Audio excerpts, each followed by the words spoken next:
Assalamualaikum warahmatullahi wabarakatuh. Pada video kali ini kita akan membahas mengenai hak cipta di era digital. Baik, sebagai pendahuluan, bahwa hak cipta merupakan hak eksklusif pencipta yang timbul secara otomatis berdasarkan prinsip deklaratif setelah suatu ciptaan tersebut diwujudkan dalam bentuk nyata. Kemudian ada juga mengenai hak moral yang mencakup antara lain misalnya harus mencantumkan nama pencipta dan mengubah konten ciptaan harus dengan seizin penciptanya. Kemudian ada juga dikenal dengan hak ekonomi pencipta atau pemegang hak cipta yang antara lain dapat berupa misalnya penggandaan ciptaan dalam segala bentuk, kemudian ada penerjemahan, pengadaptasian, pengaransemenan, pentransformasian, pendistribusian, atau penyalinan tadi, kemudian pertunjukan ciptaan, pengumuman ciptaan, komunikasi ciptaan, dan penyewaan ciptaan. Kemudian ciptaan yang dilindungi meliputi ciptaan dalam bidang ilmu pengetahuan, seni, dan sastra yang terdiri atas, jadi di situ di pasal 40 misalnya ada kompilasi ciptaan atau data baik dalam format yang dapat dibaca dengan program komputer ataupun media lain, juga termasuk permainan video dan program komputer. Nah, kemudian jangka waktu perlindungan hak cipta bagaimana gitu. Jadi ada beberapa hal di sini.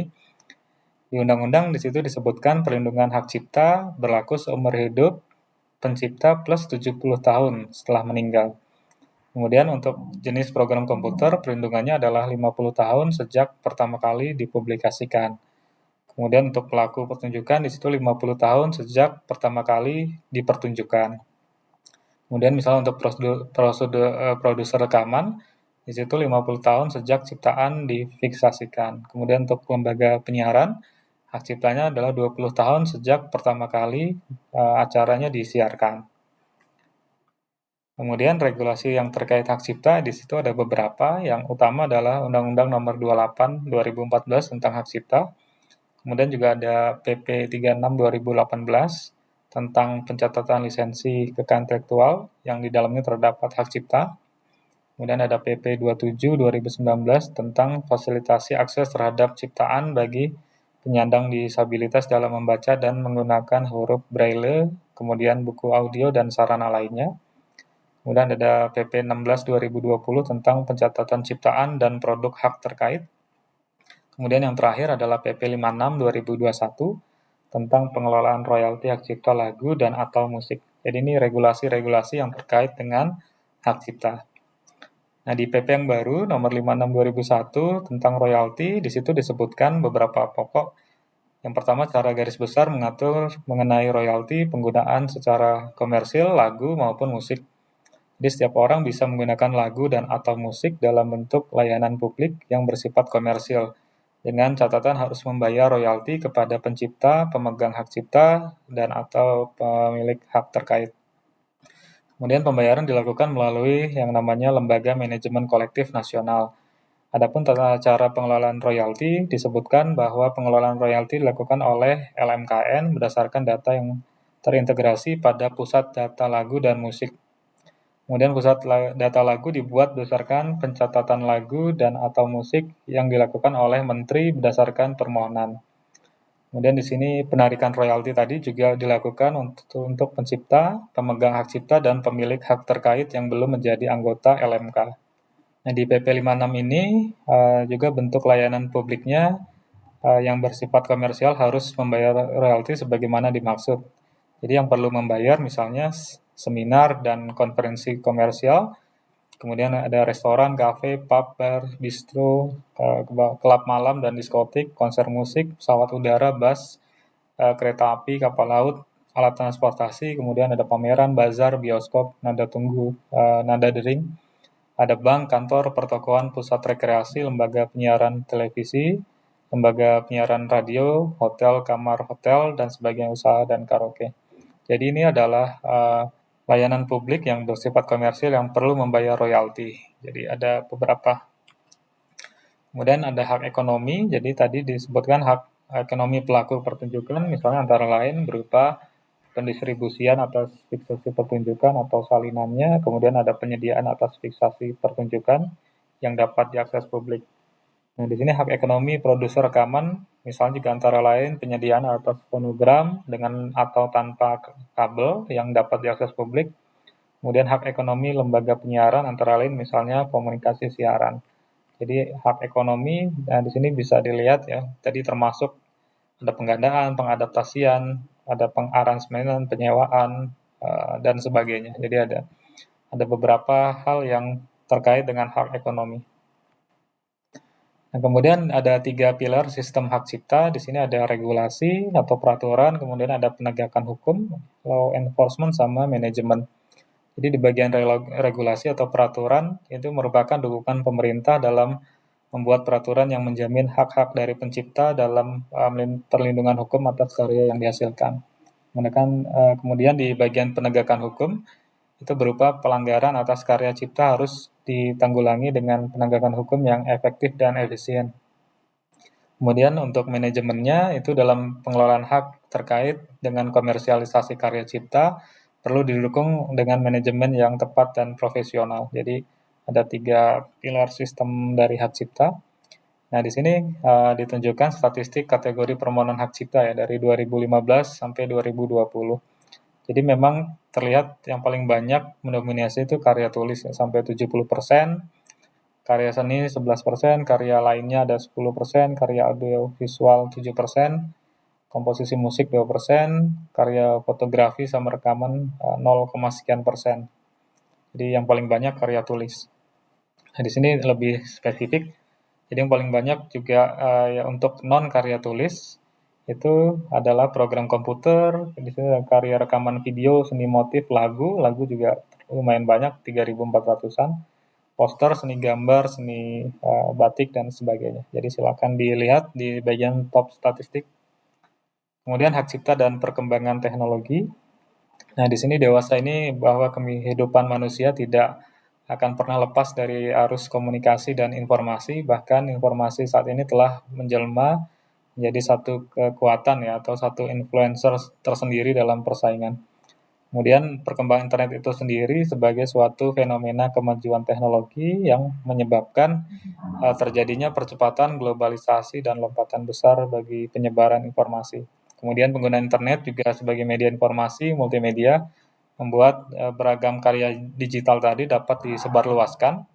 Kemudian karya digital tadi banyak muatan hak kekayaan intelektual, di mana di dalamnya antara lain hak cipta. Jadi di sini ada eranya ya. Jadi dalam hal sebelum teknologi berkembang di sini misalnya ada ide tradisional ya. Nah, di sini ada secara fisik, kemudian direproduksi sama direplikasi. Misalnya ini karya foto, kemudian ada didistribusikan secara fisik.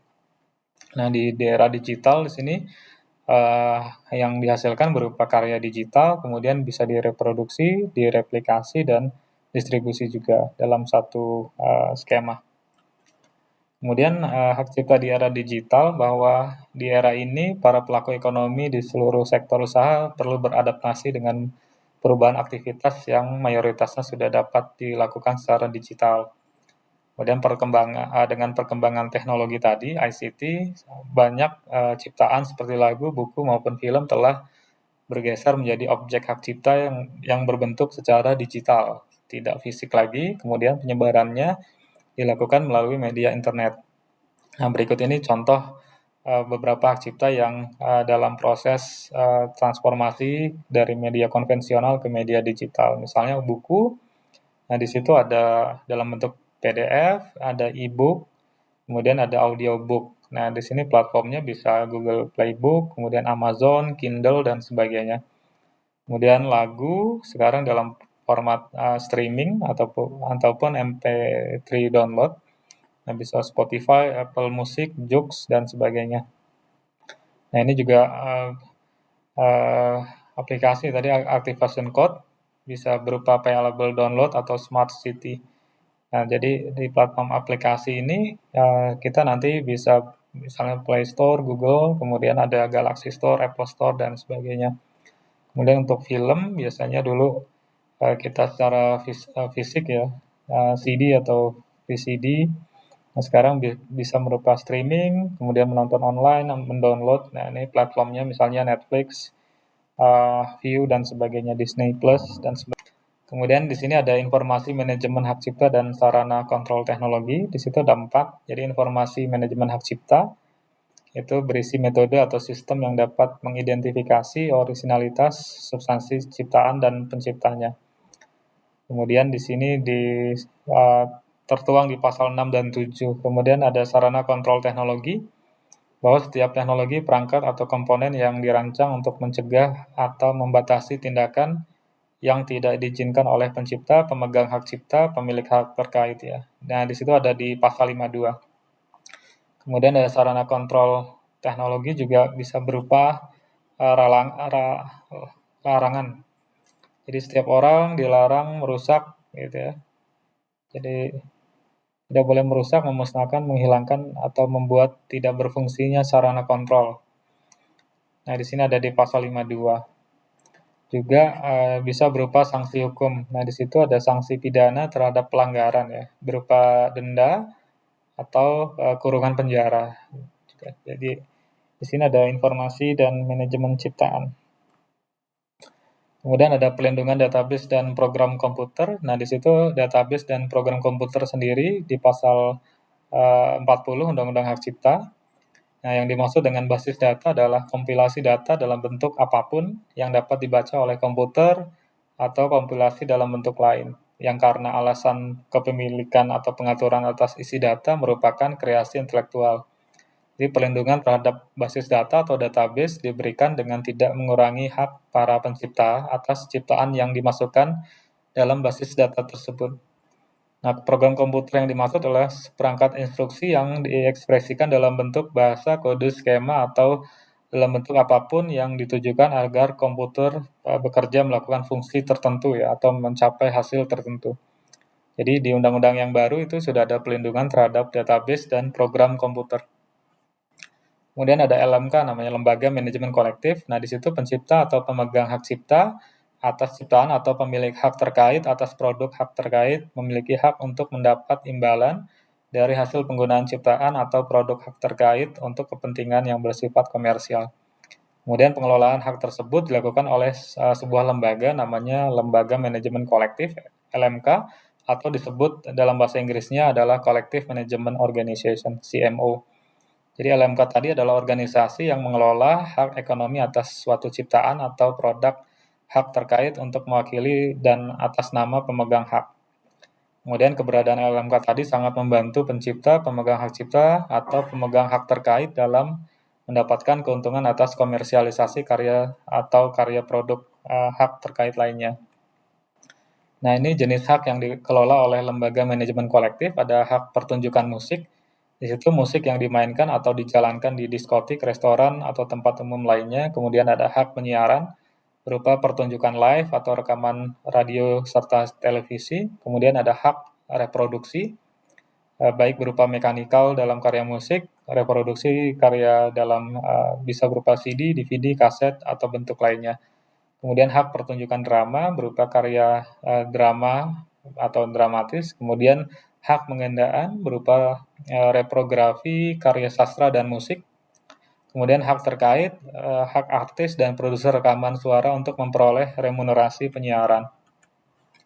Nah, di sini metode penarikan royalti tadi yang pertama adalah tradisional CMO ya. Jadi yang tradisional di sini mewakili anggota organisasi baik berupa pencipta atau pemegang hak cipta untuk melakukan negosiasi atas harga dan syarat penggunaan hak yang diberikan dalam lisensi atau pengambilan dan mendistribusikan royalti. Kemudian di sini ada Rights Clearance Center. Nah, di sini CMO berperan sebagai agen dari pemilik hak untuk selalu mengingatkan penggunaan karya ciptaannya. Karena pada sistem ini pencipta atau pemegang hak cipta yang mengatur sendiri tentang syarat penggunaan hak cipta dan penentuan imbalannya. Kemudian di sini ada one stop shop. Nah, di sini jenis penggabungan dari beberapa CMO yang memberikan penawaran atau penarikan kepada pengguna atas sentralisasi sumber di mana hak akan diperoleh secara cepat dan mudah. Jadi ya perkembangannya seperti itu. Kemudian di sini ada contoh pelanggaran hak cipta di era digital ya. Jadi misalnya untuk kasus e-book, Nah, di sini ada bentuk tindakannya, misalnya ada mengunggah ke situs platform tidak resmi yang dapat diakses publik secara gratis. Kemudian ada pengunggahan ke situs platform tidak resmi yang dapat diakses dengan membayar sejumlah uang. Jadi ada juga yang membayar. Kemudian ada menerjemahkan secara tidak resmi dan mengunggahnya pada situs platform yang dapat dinikmati secara gratis. Menerjemahkan secara tidak resmi dan mengunggahnya pada platform situs berbayar.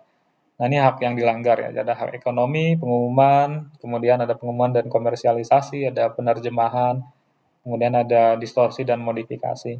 Kemudian dalam hal musik, misalnya mengcover lagu yang diunggah ke situs platform tidak resmi yang dapat diakses publik. Cover lagu diunggah ke beberapa situs atau platform, cover lagu yang diaransemen ulang atau dinyanyikan dengan teknik berbeda. Kemudian di situ ada cover lagu yang mana pelaku mendapatkan keuntungan secara ekonomi atasnya. Pengunggahan secara ilegal ke situs yang dapat diakses gratis atau yang diakses secara berbayar atau terdapat iklan, penyebaran, pembagian bootleg, kemudian penjualan hasilnya. Nah, di sini ada hak yang dilanggar ya, hak ekonomi, pengumuman, penggandaan, pengaransemenan, komersialisasi, pendistribusian, dan lainnya. Kemudian di sinematografi, di sini ada mengunggah karya sinematografi hasil pembajakan ke situs tidak resmi. Kemudian mengunggah hasil pembajakan tadi ke situs yang dipasangi iklan ya untuk mendapatkan sejumlah uang. Mengunggah cuplikan adegan dari suatu karya sinematografi dan mengunggah parodi dari suatu adegan. Nah, ini hak yang dilanggar ya, penggandaan, pendistribusian, komersialisasi, itu hak-hak yang dilanggar. Kemudian kalau software atau perangkat lunak aplikasi, jadi mengunggah kode atau tautan hasil pembajakan ke situs tidak resmi untuk dapat mengakses perangkat lunak secara gratis. Kemudian misalnya hasil pembajakan tadi diunggah ke situs tidak resmi untuk mengakses perangkat lunak dengan biaya yang rendah. Kemudian tanpa izin pemilik aplikasi disebarluaskan dengan cara bertentangan dengan undang-undang. Nah, ini yang dilanggar hak penggandaan, pendistribusian secara komersil dan kerahasiaan atau perjanjian pengalihan hak ya, assignment. Nah, di sini ada upaya hukum dalam platform aplikasi. Jadi, dalam penyelesaian sengketa di luar peradilan atas pelanggaran hak cipta yang terjadi pada platform digital, umumnya dapat diselesaikan dengan pemegang hak cipta dengan mengajukan takedown ya terhadap ciptaannya yang telah diunggah tanpa hak oleh seseorang di platform digital. Jadi, ini sebagai perbandingan. Jadi ada 4 platform, ada Spotify, Tokopedia, YouTube, Instagram misalnya. Jadi untuk Spotify yang dibutuhkan misalnya tanda tangan digital atau bahasa pemegang hak atau kuasa, deskripsi tempat materi yang dilanggar, info kontrak, surat pernyataan bahwa pihak yang mengajukan memiliki etikat baik ya. Kemudian kalau Tokopedia misalnya surat pencatatan ciptaan. Nah, ini artinya kita perlu mendaftarkan ciptaan kita di sistem pencatatan ciptaan secara elektronik atau e-hak cipta. Ada bukti kepemilikan ciptaan, perjanjian penerbitan buku, bukti pendukung lainnya. YouTube yang ini, Instagram ini. Jadi ini ada beberapa perbedaan. Nah, kemudian contoh cara pembayaran royalti pada platform digital ya. Jadi misalnya berikut perkiraan royalti ya kepada para musisi. Misalnya untuk Amazon Music Unlimited itu 0,01196 per stream. Ya. Kemudian ada YouTube 0,00802 per view. Apple Music sekitar 0,00783 per stream. YouTube Content ID 0,00087 per view. Kemudian YouTube Official Content 0,00164 per view ya. Ini dalam US dollar. Pandora 0,00151 per stream, Google Music 0,00676 US dollar per stream. Jadi royaltinya dibayarkan dalam US dollar. Nah, tadi pentingnya bahwa kita perlu mencatatkan ciptaan, maka Direktorat Jenderal Kekayaan Intelektual menyediakan layanan namanya e-hak cipta. Jadi secara mudah teman-teman sekalian bisa mendaftarkan hak ciptanya di platform ini di ihakcipta.tgp.go.id. Kemudian teman-teman mengajukan pencatatan ciptaan, kemudian isi form, unggah data pendukung, kemudian bayar. Jadi pembayarannya bisa dilakukan di platform apa aja, e-banking, m-banking. Kemudian di pihak Direktorat Jenderal KI akan dilakukan pemeriksaan formalitas, verifikasi, pencatatan, kemudian tinggal sertifikatnya bisa di-download. Nah, tadi kanal pembayarannya itu bisa dilakukan 84 bank persepsi, termasuk detailer, mesin edisi, internet banking, mobile banking, kemudian ada 1 pos persepsi, kemudian ada 4 lembaga persepsi lainnya. Di situ ada Tokopedia, Bukalapak, Finve, sama OVO. Jadi sekarang mencatat hak cipta cukup mudah secara online dan membayarnya pun secara online. Oke, mungkin sekian dari saya. Terima kasih. Sampai jumpa di video selanjutnya. Wassalamualaikum warahmatullahi wabarakatuh.